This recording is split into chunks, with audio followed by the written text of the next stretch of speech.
नमस्ते प्यारे बच्चों। जैव प्रक्रम में हम अपने पिछले लेक्चर में पोषण विधि जो थी, पोषण प्रक्रिया पूरी तरह से फिनिश कर चुके थे और श्वसन को हम शुरू कर चुके थे, जहां मैंने आपको श्वसन की परिभाषा अभिक्रिया सहित समझा दी थी। अब हम उसी के आगे शुरू करते हैं अपना लेक्चर, जिसमें पहला टॉपिक है श्वसन के प्रकार। श्वसन कितने प्रकार के होते हैं? दो, ऑक्सी व अनऑक्सी। ऑक्सी या फिर कहे वायवीय श्वसन और दूसरा अनऑक्सी या अवायवीय श्वसन। ऑक्सी श्वसन नाम में ही छुपा हुआ है कि ऐसी श्वसन की अभिक्रिया जिसमें ऑक्सीजन की आवश्यकता होती है, और इसमें अनऑक्सी में ऑक्सीजन की आवश्यकता नहीं होती। और हम क्या जानते हैं कि श्वसन में क्या होता है, हमारे ग्लूकोज का ऑक्सीकरण। तो ऑक्सी में क्योंकि ऑक्सीजन है तो इसमें हमारा जो भोज्य पदार्थ हमारा ग्लूकोज है उसका पूर्ण ऑक्सीकरण होता है और हमें अधिक मात्रा में ऊर्जा मिलती है। इसकी अपेक्षा इसमें हमारे ग्लूकोज का अपूर्ण ऑक्सीकरण होता है, जिस वजह से हमें जो ऊर्जा मिलती है उसकी मात्रा काफी कम होती है। एक अंतर ये और है कि ऑक्सी श्वसन हमारा कहाँ पे संपन्न होता है? कोशिका द्रव्य। और दूसरा एक और सेल ऑर्गेनेल कौन सा है? माइटोकॉन्ड्रिया। और जबकि अनऑक्सी श्वसन केवल कहाँ संपन्न हो जाता है? कोशिका द्रव्य। अगर हम ऑक्सी श्वसन की बात करें तो ये सभी स्वकोशी पादप व जो अधिकतर जंतु है उनमें होता है, और इसका उदाहरण क्या है? कवक, ईस्ट और कुछ जीवाणु में भी ये संपन्न होता है। अब जरा इसके अंतर हम विस्तार से पढ़ लेते हैं। इस श्वसन में यानी ऑक्सी श्वसन में खाद्य पदार्थ ग्लूकोज का पूर्ण ऑक्सीकरण होता है और इसमें अपूर्ण ऑक्सीकरण होता है। इस श्वसन में खाद्य पदार्थ का अपूर्ण ऑक्सीकरण होता है। दूसरा अंतर, यह श्वसन ऑक्सीजन की उपस्थिति में होता है, और जबकि यह क्रिया या तो ऑक्सीजन का अभाव हो या ऑक्सीजन की अनुपस्थिति में होती है। यह अभिक्रिया, तीसरा अंतर, कोशिका द्रव्य व माइटोकॉन्ड्रिया में होती है, और जबकि अनऑक्सी यह अभिक्रिया कोशिका द्रव्य में संपन्न होती है। और इसमें क्या है? अधिक मात्रा में ऊर्जा उत्पन्न होती है, और जबकि इसमें ऊर्जा की मात्रा काफी कम उत्पन्न होती है। और हमारे उदाहरण क्या है? यहाँ सभी स्वकोशी पादप तथा अधिकतर जंतु, और यहाँ हमारा उदाहरण क्या है? जीवाणु, कवक, ईस्ट। यहाँ पे आपके एनसीईआरटी का एक क्वेश्चन कवर हो गया, उसमें पूछा गया है कि ऑक्सी और अनऑक्सी श्वसन का आप अंतर उदाहरण सहित स्पष्ट कीजिए। तो ये आप पूरा उसको अच्छे से लिख सकते हैं। जब मैंने श्वसन की परिभाषा बताई थी, वहां अभिक्रिया बताई थी, और क्या बताया था? श्वसन के पश्चात क्या निकलता है? एक तो जल निकलता है, एक CO2 निकलती है और ऊर्जा निकलती है। तो अब नेक्स्ट क्वेश्चन आपकी एनसीईआरटी का है कि ग्लूकोज के ऑक्सीजन के विभिन्न पथ को अभिक्रिया के सहित लिखें। तो देखिए ध्यान से समझिएगा, ये थोड़ा सा डिफिकल्ट हो जाता है, पर अगर आप समझेंगे तो बहुत अच्छे से समझ आएगा। ग्लूकोज हमारा क्या है? हमारे पास ग्लूकोज, इसका सूत्र है C6H12O6। अभी ये कहाँ है? कोशिका द्रव्य में। कोशिका द्रव्य में ये ग्लूकोज किसमें बदल जाएगा? पायरुविक अम्ल। ग्लूकोज के कितने कार्बन है? 6। तो पायरुविक अम्ल में कितने कार्बन है? 3 कार्बन। इसलिए एक ग्लूकोज से 2 पायरुविक अम्ल बनते हैं। एक ग्लूकोज से 2 पायरुविक अम्ल बनते हैं, क्योंकि ग्लूकोज में 3 है कार्बन अणु, और ग्लूकोज में हमारे 6 कार्बन अणु है और पायरुविक में 3। तो इसको बैलेंस करने के लिए 2 बनते हैं, और ये क्रिया हमारी कहाँ संपन्न हो रही है? कोशिका द्रव्य में। और इसमें क्या चाहिए? ऑक्सीजन नहीं भी हो तो ये चलेगा। इसीलिए ये अभिक्रिया, इसको बोला जाता है ग्लाइकोलिसिस। ये ऑक्सी और अनऑक्सी दोनों में हो सकती है, क्योंकि इस अभिक्रिया के लिए ऑक्सीजन हो या ना हो कोई मतलब नहीं रखता। तो ग्लूकोज से पायरुविक अम्ल दोनों ही प्रकार की श्वसन में होता है, और इसे बोलते हैं ग्लाइकोलिसिस। अब ये जो पायरुविक अम्ल बना, इसके पास एक तरीके से 2 रास्ते हैं। अगर इसे ऑक्सीजन मिलती है तो ये कहाँ प्रवेश कर जाती है? माइटोकॉन्ड्रिया में। और अगर ऑक्सीजन नहीं मिलती तो ये वहीं कोशिका द्रव्य में रहती है। और अगर ये माइटोकॉन्ड्रिया में चली गई, ऑक्सीजन मिल गई, तो हमारी कौन सी श्वसन हो जाएगी? ऑक्सी श्वसन। और वहीं कोशिका द्रव्य में रही, ऑक्सीजन नहीं मिली, तो वो हमारी कौन सी श्वसन क्रिया होगी? अनऑक्सी श्वसन। तो देखिए पायरुविक अम्ल, यहाँ ऑक्सीजन की उपस्थिति में, यानी इसे ऑक्सीजन मिल गई तो ये संपन्न कहाँ हुई क्रिया, माइटोकॉन्ड्रिया में, और हमारे क्या बना लिया, CO2 प्लस H2O प्लस ऊर्जा। और लगभग मैंने आपको बताया ऊर्जा एटीपी के रूप में यहाँ मुक्त होती है। तो कितने अणु बनते हैं, लगभग एटीपी के 38 अणु। ध्यान रखने वाली बात है क्योंकि बहुत अधिक मात्रा में इसमें ऊर्जा उत्पन्न हो रही है। ये हमारी कौन सी हो गई, ऑक्सी श्वसन। देखिए आप, ये क्या हुआ, पहले हमारा ग्लाइकोलिसिस, फिर ऑक्सीजन की उपस्थिति में ये माइटोकॉन्ड्रिया में प्रवेश कर गया और हमारा ये बन गया। अब ऑक्सीजन की अनुपस्थिति में हम देख लेते हैं ईस्ट में, यहाँ क्या है, ऑक्सीजन की अनुपस्थिति है तो हमारा ये कोशिका द्रव्य में ही संपन्न होगा और क्या बनता है, इथेनॉल प्लस CO2 प्लस ऊर्जा, कार्बन डाइऑक्साइड प्लस ऊर्जा। और यहाँ केवल एटीपी के कितने अणु उत्पन्न हो रहे हैं, 2, जो इसकी अपेक्षा काफी कम है। इसीलिए कहते हैं कि ऑक्सी में ज्यादा ऊर्जा उत्पन्न होती है और अनऑक्सी में काफी कम मात्रा में ऊर्जा उत्पन्न होती है। अब आपने अक्सर देखा होगा जब हम अधिक व्यायाम कर लेते हैं या हम ज्यादा कुछ लगातार कुछ काम कर ले तो एक थकावट सी महसूस होती है। क्यों? क्योंकि उस वक्त हमारी जो मांसपेशियां होती हैं उनमें क्या होने लगता है, अनॉक्सी श्वसन होने लगता है, जिसके फलस्वरूप लैक्टिक अम्ल हमारी मांसपेशियों में इकट्ठा हो जाता है और हमें एक प्रकार का दर्द या थकावट महसूस होती है। तो ये वही है, ऑक्सीजन का क्या हुआ, उस वक्त अभाव हुआ जब हमने कसरत कर लिया, अधिक कोई व्यायाम कर लिया तो ऑक्सीजन का अभाव। और यहाँ कहाँ क्रिया देख रहे हैं हम, हमारी पेशी कोशिका में। तो उस स्थिति में क्या बना, लैक्टिक अम्ल प्लस ऊर्जा, और ऊर्जा की कितने अणु, 2। तो यहाँ से एक अंतर और ऑक्सी अनऑक्सी में आपको क्लियर हो गया कि ऑक्सी में सदैव CO2 उत्पन्न होगी, लेकिन अनऑक्सी में CO2 उत्पन्न हो भी सकती है। और यहाँ देखिए नहीं हुई तो नहीं हो सकती। तो समझ आ गया ना, हमें ऑक्सी की अभिक्रिया पढ़ ली पहले, फिर अनऑक्सी आपकी जो किताब में दी है 2 दी है, एक तो ईस्ट में बताया गया है और एक पेशी कोशिका में। तो ईस्ट में क्या बनता है हमारा, इथेनॉल प्लस CO2 प्लस ऊर्जा, और हमारी जो पेशी कोशिका है उसमें क्या बनता है, लैक्टिक अम्ल प्लस ऊर्जा। और इसी लैक्टिक अम्ल के जवाब से हमें क्या महसूस होती है, थकावट महसूस होती है, क्योंकि उस वक्त हमारे मांसपेशियों में क्या हो रहा होता है, अपूर्ण ऑक्सीकरण भोजन पदार्थ का। तो ये एक इम्पॉर्टेंट नोट हो गया, हमारे शरीर की मांसपेशियों में अनॉक्सी श्वसन होता है जब हम तीव्र दर से कोई कार्य करते हैं। इस प्रक्रिया में मांसपेशी में बना लैक्टिक अम्ल एकत्र हो जाता है, जिससे हमें पेशियों में थकान का अनुभव होता है, जो आराम करने से ही दूर हो जाता है। लैक्टिक अम्ल की वजह से ही वो थकावट हमें महसूस होती है। और जो ईस्ट में मैंने आपको अनॉक्सी श्वसन बताया है उसको हम किण्वन यानी फर्मेंटेशन भी कहते हैं।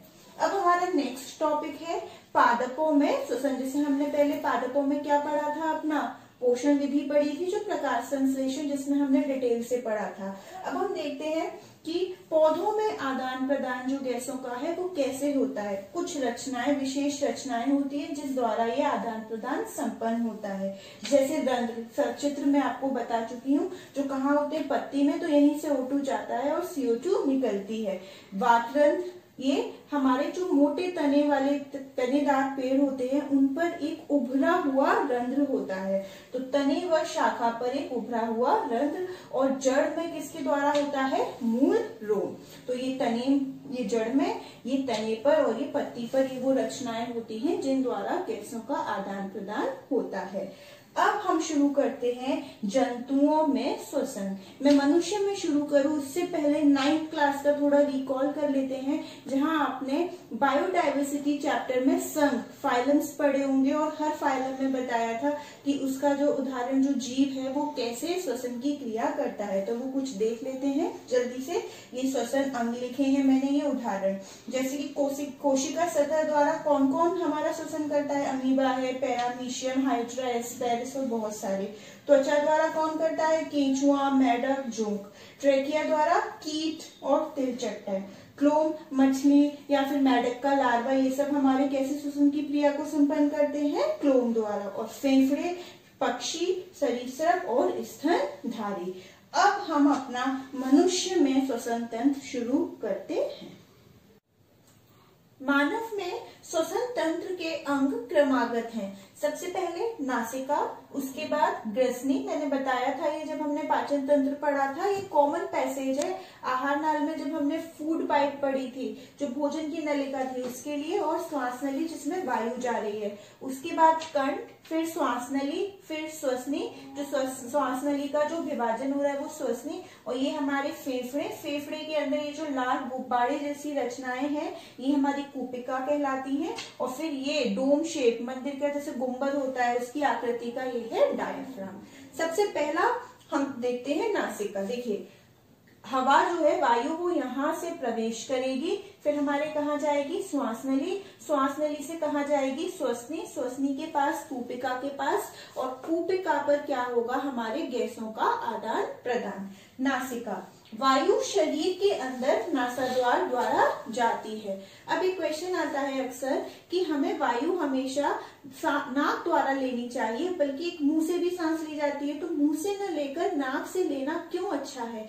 क्योंकि नाक से जो वायु जाती है, अगर उसमें कुछ अशुद्धियां होती हैं तो नाक में जो छोटे छोटे रोग, जो बाल होते हैं, वो उन अशुद्धियों को एब्सॉर्ब कर लेते हैं, अवशोषण कर लेते हैं, और उस वायु को क्या बना देते हैं, स्वच्छ। तो वही लिखा है यहाँ, इससे जाने वाली वायु मार्ग में उपस्थित महीन बालों द्वारा धूल तथा दूसरी अशुद्धियों से रहित हो जाती है।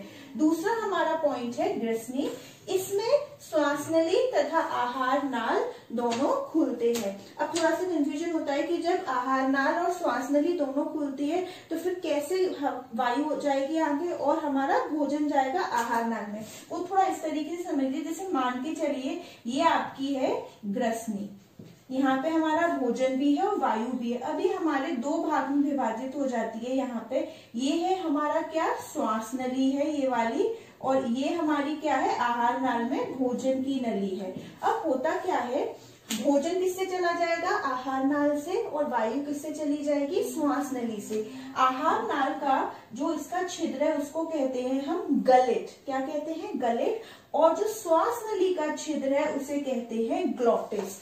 अब हमारे भोजन के कण श्वास नली में नहीं चले जाए, इसलिए ये जो ग्लॉटिस है ये एक पतली चपटे जैसी एक ढक्कन से ढका होता है, जिसे कहते हैं एपीग्लॉटिस। आप ऐसे याद करिए, ग्लॉटिस के ऊपर एपीग्लॉटिस। ग्लॉटिस का जो ढक्कन है वो क्या है, एपीग्लॉटिस, और इसका कार्य क्या है, ये श्वास नली में भोजन के कणों को जाने से रोकता है। और ये एपीग्लॉटिस किसका बना है, उपास्थि का। इसीलिए कहा जाता है कि खाते समय बोलना नहीं चाहिए, क्योंकि अगर खाते समय ज्यादा बोलेंगे और गलती से भोजन के कुछ कण श्वास नली में चले गए तो ये जानलेवा हो सकते हैं।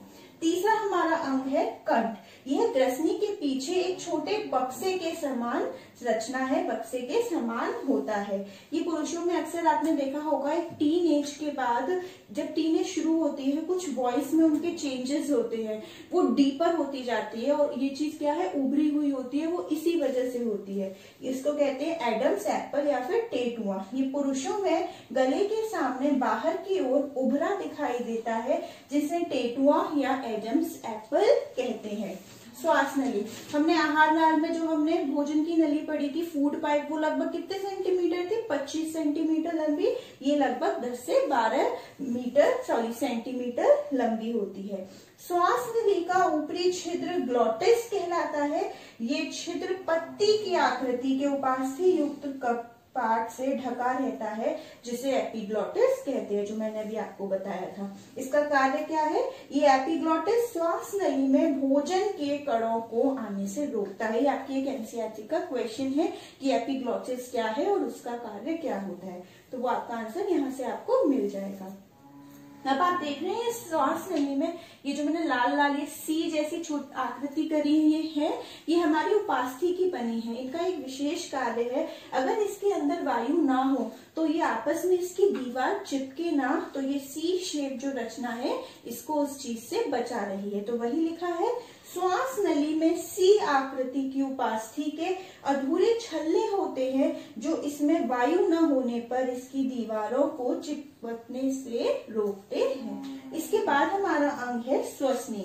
जब श्वास नली हमारी, ये जो दो विभाजन दिख रहा है ये क्या है, श्वसनी, और जैसे ही ये हमारे लंग में, हमारे फेफड़ों में प्रवेश कर जाती है, ये और अपनी शाखाओं में विभाजित हो जाती है, फिर इसकी शाखाएं उप शाखाओं में विभाजित हो जाती हैं, फिर अंत में कूपिका नलिकाओं में विभाजित हो जाती है। देखिए, श्वास नली वक्ष में पहुंचकर दो छोटी शाखाओं में विभाजित हो जाती है जिसे श्वसनिया कहते हैं। ये क्या है आपकी श्वसनी यानी प्राइमरी, फिर ये जो नीली जो अंदर प्रवेश हो रही है सेकेंडरी, फिर हरी हरी क्या है, ये जो हरी है इसकी उपशाखाएं टर्शरी, और ये जो ब्लैक दिख रही है ये ब्लैक, ये क्या है, कूपिकाएं नलिकाएं जिन पे क्या होता है, कूपिकाएं होती हैं। प्रत्येक श्वसनी अपनी ओर के फेफड़े में प्रवेश करके अनेक शाखाओं तथा उप शाखाओं में बट जाती है। इसकी अंतिम महीन उपशाखाएं कूपिका नलिकाएं कहलाती हैं और इसी पे क्या होती है, ये कूपिकाएं। कूपिका एक तरीके से क्या है, फेफड़े की संरचनात्मक एवं क्रियात्मक इकाई है, क्योंकि इसी पर ही हमारा गैसों का आदान प्रदान होता है। तो अब हमने ये श्वसनी पढ़ ली। श्वसनी के बाद हमारा कौन सा अब हम अंग पढ़ेंगे, अपना फेफड़े। फेफड़े मनुष्य के प्रमुख श्वसन अंग है और ये संख्या में कितने हैं, देखिए चित्र में 2 है, और ये हमारे कोमल व लचीले अंग है, हल्के गुलाबी रंग के। इन पर दोहरी झिल्ली का एक आवरण होता है जिसे हम कहते हैं फुफ्फुसावरण, और ये आवरण इसको क्या करता है, बाहरी आघातों से सुरक्षा प्रदान करता है। ये जिस गुहा में उपस्थित होते हैं फेफड़े, उसको कहते हैं फुफ्फुस गुहा, क्योंकि फेफड़े का दूसरा नाम क्या है, फुफ्फुस, और उस गुहा में एक तरल पदार्थ भरा रहता है जो इसको घर्षण से भी बचाता है। आप इसका चित्र देखिए, ये हमारा कौन सा है, ये हमारा दायां यानी कि सीधे हाथ का फेफड़ा है, और ये हमारा बायां उल्टा फेफड़ा है। बनाने में ये जरूर सीधा आता है, लेकिन जब हम यूं सीधे खड़े होंगे तो ये हाथ हमारा कौन सा होता है, सीधा, और ये वाला हाथ कौन सा होगा, उल्टा। ये वाला जो हमारा दायां है, सीधा फेफड़ा जो है, सीधे हाथ वाला, वो हमारा थोड़ा कैसा होता है, बड़ा होता है, और इसमें 3 लोब होते हैं, जबकि इसमें 2 लोब होते हैं, और ये थोड़ा नैरो, देखिए सकड़ा सा होता है। और यहाँ जो आपको थोड़ी जगह सी दिख रही है नोज, यहाँ पे हमारा हृदय दिल उपस्थित होता है, वही सब लिखा है। फेफड़े मनुष्य के प्रमुख श्वसन अंग है। ये संख्या में 2 हल्के गुलाबी रंग के कोमल तथा लचीले अंग है। प्रत्येक फेफड़े के चारों ओर पतली दोहरी झिल्ली छड़ी होती है जिसे फुफ्फुसावरण कहते हैं, और ये आवरण फेफड़े को बाहरी आघातों से सुरक्षा प्रदान करता है। ध्यान रखने वाली बात है, हमारे फेफड़े के आवरण को कहते हैं फुफ्फुसावरण, और जब हम हृदय पढ़ेंगे तो उसके आवरण को कहेंगे पेरिकार्डियम। बच्चे कंफ्यूज होते हैं, तो यहाँ आपको कंफ्यूजन नहीं होना चाहिए। हमारे अब इसके बाद का अंग है कूपिका। ये जो आपको गुब्बारे नुमा संरचना दिख रही है, जो एक गुच्छा सा दिख रहा है अंगूर का, ये क्या है, कूपिका। यानी श्वसनी का जो अंतिम छोर है वो किस पर आकर रुक रहा है, कूपिका। और ये कूपिका क्या है, फेफड़े की क्रियात्मक एवं संरचनात्मक इकाई, क्योंकि कूपिका की सतह पर ही गैसों का आदान प्रदान होता है। और एक क्वेश्चन है कि फेफड़े किस तरीके से अभिकल्पित है हमारे, जिससे कि हमारा श्वसन अच्छे से हो सके। तो आप याद कीजिए, जब मैंने पोषण पढ़ाया था तो पाचन तंत्र में क्षुद्रांत छोटी आंत में क्या थे, रसांकुर, अधिक पृष्ठ क्षेत्रफल देने के लिए। ठीक उसी प्रकार यहाँ पर ये गुब्बारे सुमार रचनाएं क्या प्रदान कर रहे हैं, इसको अधिक क्षेत्रफल, जिससे कि हमारा जो श्वसन है वो अच्छे से संपन्न हो पाए। तो वही लिखा है, कूपिका फेफड़े की संरचनात्मक एवं क्रियात्मक इकाई है। श्वसनिकाओं का अंतिम सिरा गुब्बारे समान संरचना का होता है जिसे कूपिकाएं कहते हैं। कूपिकाओं की भित्ति कैसी होती है, बहुत पतली, तथा इसमें अत्यधिक संख्याओं में रक्त वाहिकाएं होती हैं, जिसके कारण गैसों का आदान प्रदान सुविधा पूर्वक हो जाता है। ये कूपिका बेहतर श्वसन के लिए सतही क्षेत्रफल को बढ़ाती है। तो यहाँ से आपको आपका वो आंसर मिल गया। लास्ट हमारा अंग है डायाफ्राम। ये डायाफ्राम का क्या काम है, ये हमारी वक्ष गुहा और जो उधर गुहा है उसको एक दूसरे से पृथक करती है, एक दूसरे से अलग करती है। अब हम श्वासोच्छ्वास की क्रियाविधि समझ लेते हैं, यानी सांस लेने की क्रियाविधि।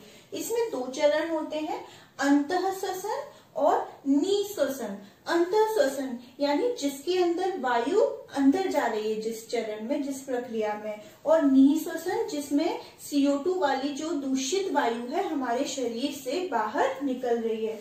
होता क्या है, जब हम सांस लेते हैं, वायु लेते हैं, तो वो हमारे फेफड़े में जाती है, जिसकी वजह से क्या होता है, हमारा जो डायाफ्राम होता है वो कैसा हो जाता है, चपटा हो जाता है, क्योंकि उसकी आकृति पहले कैसी होती है, ऐसी डोम नुमा, गुम्बद जैसी होती है। तो जब वायु अंदर जाती है तो ये चपटा हो जाता है, और जो पसलियां होती हैं वो हमारी चारों ओर फैल जाती है, जिस वजह से वक्ष गुहा का जो आयतन होता है वो बढ़ जाता है और हमारी छाती फूल जाती है। जबकि निःश्वसन में क्या होता है, जब CO2 वाली वायु बाहर निकलती है तो फेफड़े क्या कर जाते हैं, सिकुड़ जाते हैं।